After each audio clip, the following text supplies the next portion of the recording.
Los periodistas. Hace ya algún tiempo, no sé si fue el año pasado, nos comentabas, Manuel, sobre la reunión esta que hubo en Buenos Aires, donde se presentaron todos los artefactos de las armas, donde ya interviene lo que se ha dado en llamar la inteligencia artificial. Y bueno, han seguido apareciendo muchos documentos, muchos puntos de vista sobre esto, los fabricantes y las grandes corporaciones que los producen, el empleo para los enfrentamientos bélicos modernos. Pero ¿qué hay al margen, atrás de esto? También hay un negocio, también hay un avance en las investigaciones, hay una producción hoy día de ingenieros especializados en materias que antes ni siquiera conocíamos sus nombres, ¿no? Sino que son de reciente creación, como la robótica, por ejemplo, ¿no? Así es.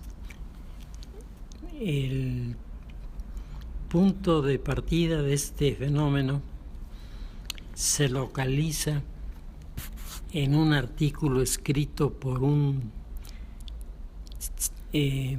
universitario de nacionalidad en aquella época del Imperio Austrohúngaro, hoy sería checo, llamado Karel Campbell, que toma como ejemplo lo que está sucediendo en algunas pequeñas industrias de la zona agrícola de su país, y se da cuenta de que el mundo de las máquinas, el mundo del desarrollo industrial, y estamos hablando de poco antes de 1900, era inquietante para los trabajadores. Y Karel Capel hace su libro al que le pone un nombre que es un nombre de raíces checas. Le pone robot. Robot es una palabra checa, del checo antiguo, que significa esfuerzo grande o trabajo.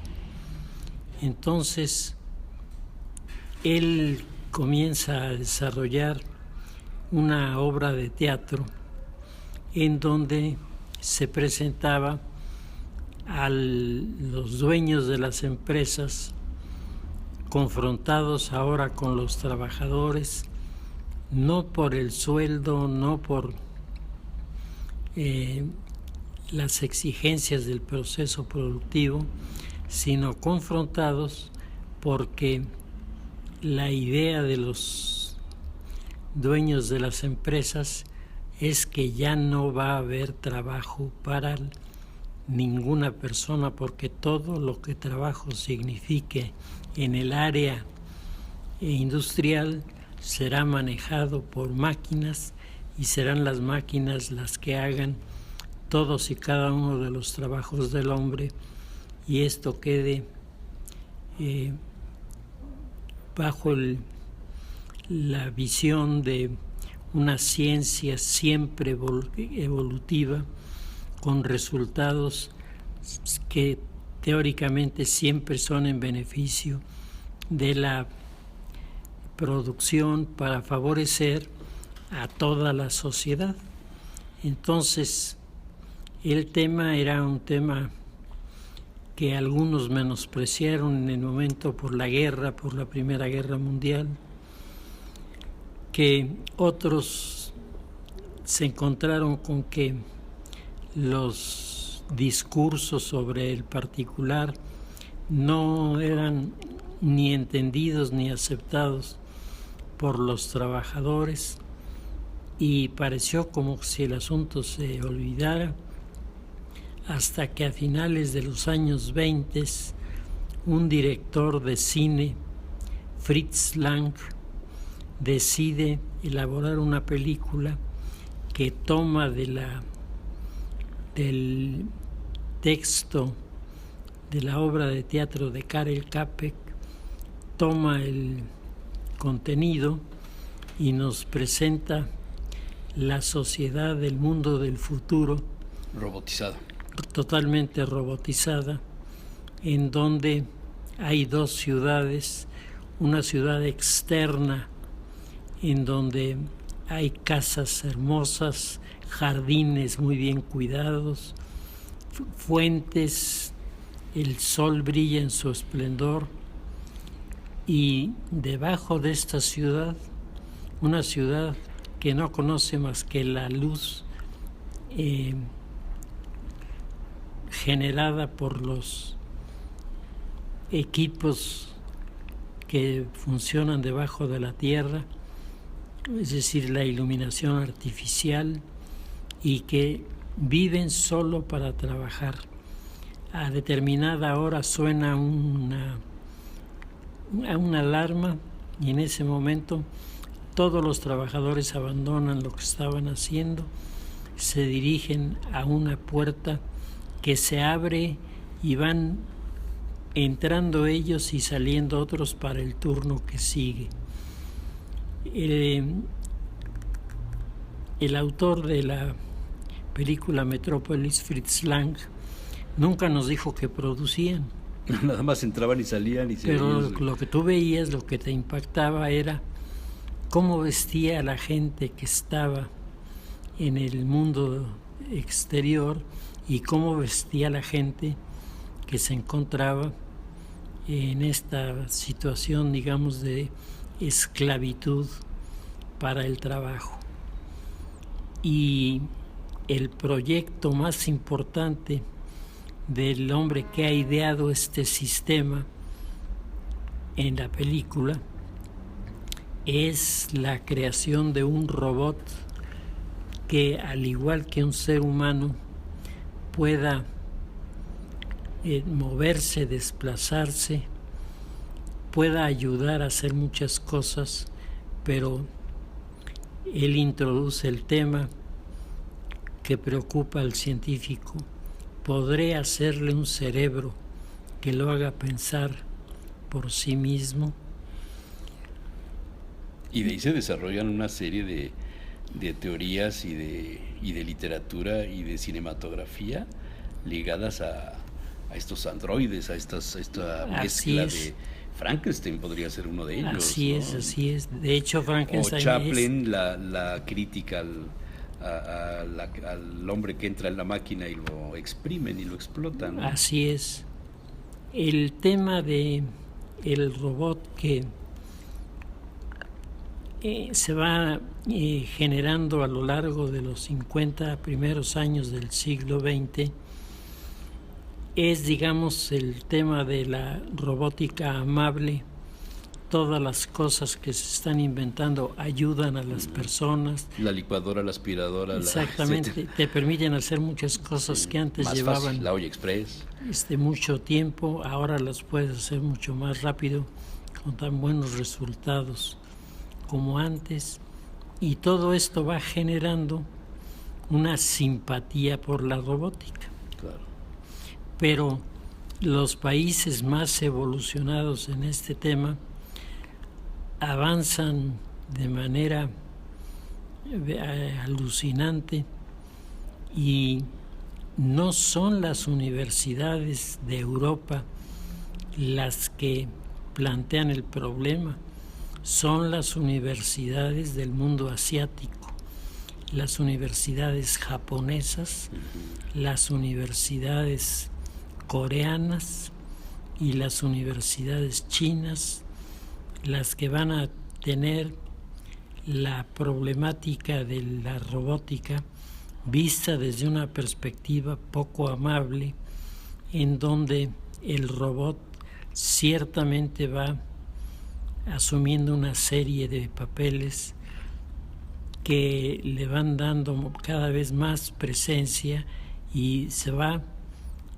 desalojando de los trabajos a las personas que los hacían, porque el robot hace ese trabajo y lo hace mejor y no se cansa, y para él no hay domingos ni días de fiesta, sino aceite y energía eléctrica. Así es.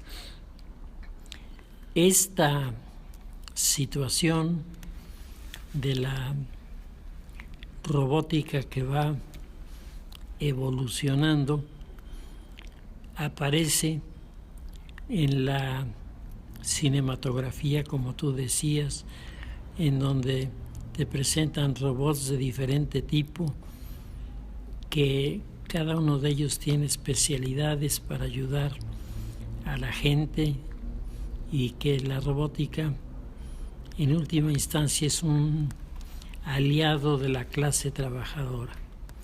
A mí me tocó asistir a uno de los últimos encuentros de los sindicatos de Monterrey, que como tú sabes tienen una afiliación diferente del resto del sindicalismo mexicano. Y el tema que se estaba planteando, tema que surgió en esa época a raíz de un artículo publicado en una revista política que se editaba en la UAP, es el tema escrito por Carlos Salinas, en donde Carlos Salinas dice que lo que al final del milenio va a provocar la mayor tensión en la sociedad va a ser el surgimiento de una cultura de los empleadores totalmente distante de lo que fue la cultura de los empleadores desde la aparición del sindicalismo en el siglo XIX en los países europeos. Ahora, dice Carlos Salinas en su artículo, los sindicatos perderán toda su fuerza porque los trabajadores ya no serán contratados por largos periodos, sino solo serán contratados para trabajos específicos.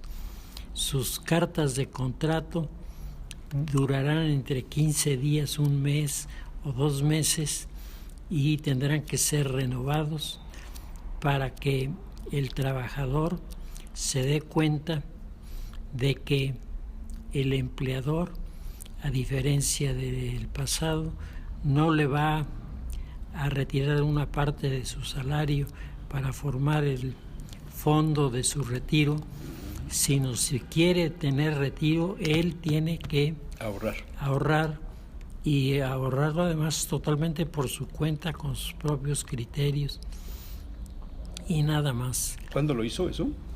¿El artículo? El artículo de... ¿Qué año habrá sido? ¿70s? Fue en los 70s, fue en los años 70s, cuando Salinas y otros jóvenes estudiantes universitarios, algunos de ellos brillantes que habían salido de la universidad, se habían puesto a estudiar en serio los cambios que significaba el tema de la modernidad, aplicándoles a los diferentes problemas toda una serie de reglas científicas para más o menos manejar hacia dónde apuntaban su desarrollo. Para Carlos Salinas se tiene que pensar en serio ya la ocupación que se le dará a los trabajadores que van a quedar desplazados, porque no hay manera de evitar que esto suceda. Hace 40 años. Hace 40 años él decía, viene un crecimiento de los ciudadanos con números que hablarían en el antiguo clima político de afirmar los valores de las cuotas para los retiros de los trabajadores, pero está ocurriendo al revés. Las cuotas se están reduciendo, las campañas de control natal han hecho bajar a la población en número y ahora la población que ha sido disminuida y por lo tanto ha sido disminuida su capacidad de ahorro, verá también disminuidas las partidas para el retiro o jubilación de los trabajadores. Claro. Y este problema... Es un fenómeno ya tremendo que le cuesta muchísimo dinero al Estado, que además también ha usado el dinero en el caso de los fondos públicos, trabajadores del ISSSTE, del ISSSTEP, del Seguro Social, de la propia Federación. O sea, ahí hay un conflicto. Y lo mismo hay en el otro lado. Ya pasó en Puebla hace muchos años con la pues industria textil. Te acordarás que había un fondo para los obreros, la mutualidad textil o algo así se llamaba, que fue un fracaso. Sí, que no logró prender. Y que el dinero nunca se supo dónde había quedado exactamente, ¿no? Había servido más bien para los empresarios que para los trabajadores, ¿no?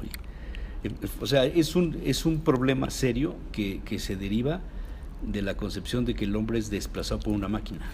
De que las máquinas trabajan mejor que el hombre. Carlos Salinas en su texto no toma una actitud contraria a los partidarios de la robótica, pero sí hace hincapié en que si los líderes sindicales no se ponen a estudiar en serio esta situación, el mundo del futuro les va a caer encima. Los va a aplastar. A los trabajadores y los va a aplastar y van a ser los grandes damnificados de una sociedad en la que las nuevas formas de contratación solo operan por periodos muy cortos y en donde además los jóvenes van a estar empeñados en el estudio en la universidad en desarrollar robots más perfeccionados que los que les tocaron a ellos, la nueva generación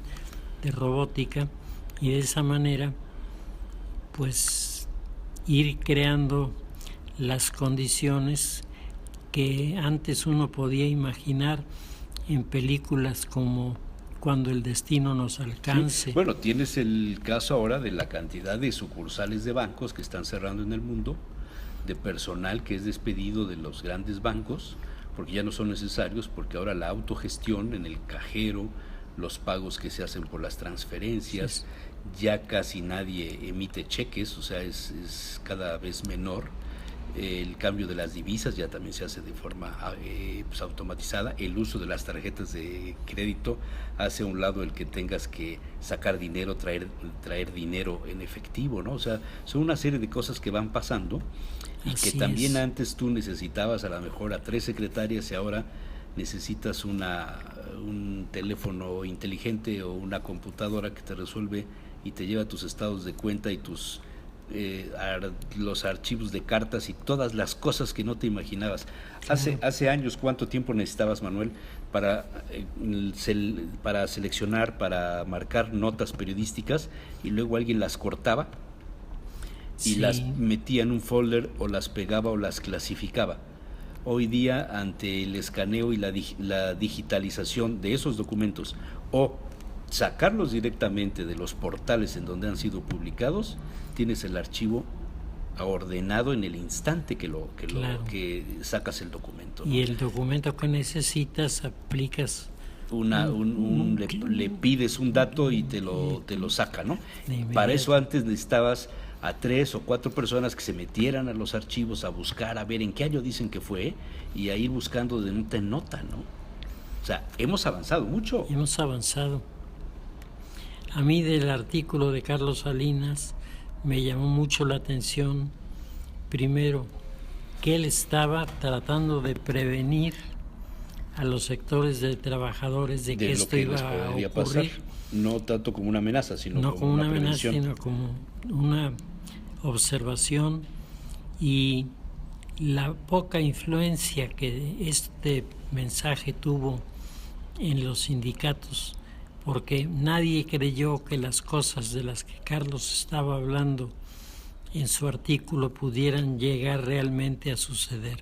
seguían creyendo que estos eran opiniones de fantasiosas de ciencia ficción, de ciencia ficción, pero sí. que se quedaban en la guerra de las galaxias, Ajá. pero no aterrizaban en Y nuestro la territorio. tercera ola, y bueno, todavía no salió la tercera ola, pero ya se hablaba de estas tendencias macroeconómicas, ¿no? De la política y demás. Ahora, esto, Jesús Manuel, viene a cuento porque la semana pasada la fábrica de calzado para deportistas Adidas en la ciudad de Tokio, Japón, despidió a 180 y tantos trabajadores, dejando solo a 2, porque la nueva generación de robótica aplicada a la costura para la elaboración de los zapatos de fútbol ha sido plenamente dominada por la nueva generación de robots, y ahora eso que Carlos Salinas hace 30 años anunciaba como algo que pudiera llegar a ocurrir, hoy está sucediendo. Increíble. Varias otras industrias en Japón están comenzando a pensar en adquirir la robótica que tienen los de la fabricación de zapatos, aplicarlo a su área de producción y de esta manera tener cada vez más bienes en producción, pero cada vez menos personas capaces de adquirirlos. O sea, ¿se podría interpretar esto como una guerra contra el ser humano? ¿Una tendencia a la desaparición del ser humano? Pues, mira, o sea, solo unos cuantos van a poder tener el privilegio de vivir. Te digo, desgraciadamente el planteamiento como está hecho pareciera así elaborado para desaparecer al 80% de la población que vive en este planeta y dejar al resto en posiciones que irían desde bien hasta increíblemente bien, ¿no? Sí. Y el ejemplo pues más claro es el del primer ministro de la China comunista hoy, que es uno de los personajes más ricos que hay en China en este momento, y que como en todos lados es el escándalo de la corrupción económica también les ha llegado allá, y la última noticia es la denuncia de que su hijo en un Lamborghini, lo que nos contaba, y con damas sin ropa, y andaba circulando por la ciudad sin mayor cuidado. Estos son los terrenos en los que ahora se mueven las universidades que trabajan con nanotecnología, que trabajan con inteligencia artificial, que trabajan con robótica. Y la pregunta que yo sigo pensando que es válida plantear es, ¿y esto éticamente no tiene una responsabilidad? ¿No deberíamos, sobre todo las universidades, intentar una revisión para proponer una alternativa en la que tantísimas personas que van a quedar perjudicadas queden protegidas? Pero pues pareciera como que estos temas no son los que hacen sonar la campana. Porque las universidades también lo que les interesa ahora más es el número de inscripción y cuántos pagan la colegiatura. Así es. Y ahora la universidad, por lo menos en Europa y en Asia, está teniendo ya un papel que habíamos comentado, que no es el que había tenido siempre como empleador. Ahora los estudiantes los últimos semestres los cursan en la institución, Sí. Y cuando terminan su carrera presentan su examen profesional a la institución y con un tema escogido por la institución, y de esta manera la propia naturaleza de la universidad se ve vulnerada, porque ahora son las industrias las que dictan, las que están dictando todos los principios. Tremendo. Muy bien, Manuel, pues se nos fue el tiempo. Muchas gracias, muy interesante. Los periodistas.